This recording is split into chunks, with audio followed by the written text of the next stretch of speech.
নমস্কার বন্ধুরা, এসে গেছি একটা নতুন ব্লগ নিয়ে। তো আজকে ছিল অন্নপ্রাশন বাড়িতে আমার মেকআপ করতে যাওয়ার। তো এই দেখো আমি হচ্ছে পাফটা ধুয়ে নিচ্ছি, তারপরে এই চলো মেকআপ করতে যাই। আর এই দেখো এই যে পুরো মালাটা, এটা হচ্ছে বাচ্চার গলায় পরানো মালা। এটা দিয়ে ছিঁড়ে ছিঁড়ে আমি সবার মাথায় লাগিয়ে দেব। আর এটা হলো বাচ্চার মা, দেখতে খুব কিউট, খুব সুন্দর।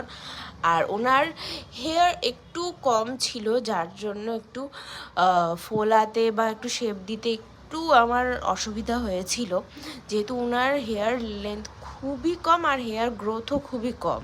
হ্যাঁ, যেটা স্বাভাবিক হয়ে থাকে বাচ্চা জন্ম দেওয়ার পরে।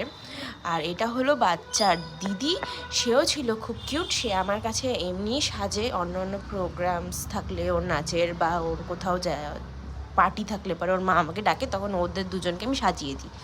তো আজকেও সেম আমি ওদেরকে ওইভাবেই সাজিয়ে দিয়েছি খুব সুন্দর করে, তাদের রিকোয়ারমেন্ট হিসাবে। এটা হলো গয়নাযুক্ত।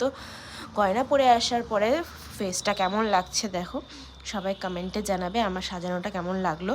এটা হলো মাসি চেয়েছিল ওপেন হেয়ার স্টাইল, তাই এইভাবে আমি কার্ল করে দিয়েছিলাম আর সামনে রোল করে দিয়েছি। আর ফুল মেকআপ আর শাড়ি সব আমি করে দিয়েছিলাম।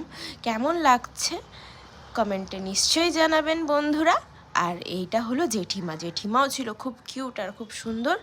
সিম্পল চেয়েছিল, সোভার লুক চেয়েছিল, তো সেইভাবেই আমি করে দিই।